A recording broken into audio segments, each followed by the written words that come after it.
Direct tax payers 132% పెరిగారు ఆయన తీసుకున్న రిఫార్మ్ వల్ల.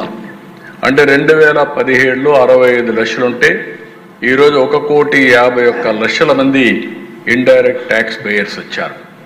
ఇంకొక పక్క అధ్యక్ష జిఎస్టీ రిసీప్ట్స్ ఒకసారి మీరు చూస్తే 207% ఇంక్రీజ్ అయింది.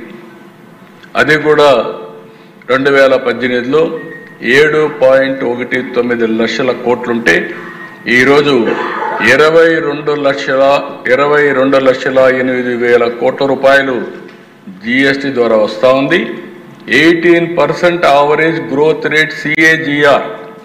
ఇది ఒక చరిత్ర అని చెప్పి కూడా నేను మీకు తెలియజేస్తున్నా. అలాంటి బోల్డ్ రిఫార్మ్ ఇది.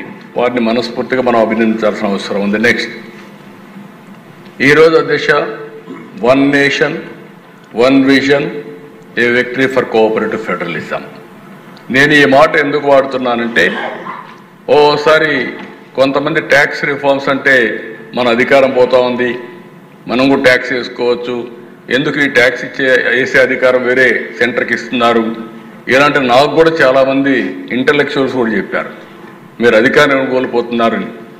నాకు అధికారం కాదు, శాశ్వతంగా ప్రజలకు అధికారం ఇవ్వాలనేదే నా ధ్యేయం. అందుకే వన్ నేషన్ వన్ విజన్ ముందుకెళ్ళామని చెప్పి కూడా నేను తెలియజేస్తున్నా. దీనివల్ల యునానిమస్గా కన్సెన్సస్ బిల్డప్ చేశారు ఆల్ స్టేట్స్లో.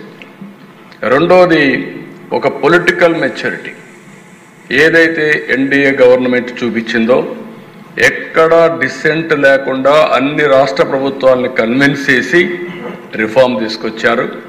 మూడోది ఈరోజు next generation reforms despite growing global instability, ప్రపంచం అంతా కూడా 3-4% గ్రోత్ ఏంటంటే 7-8 ఈ రిఫార్మ్స్లో నాకు ఒకటే నమ్మకం కూడా ఉంది.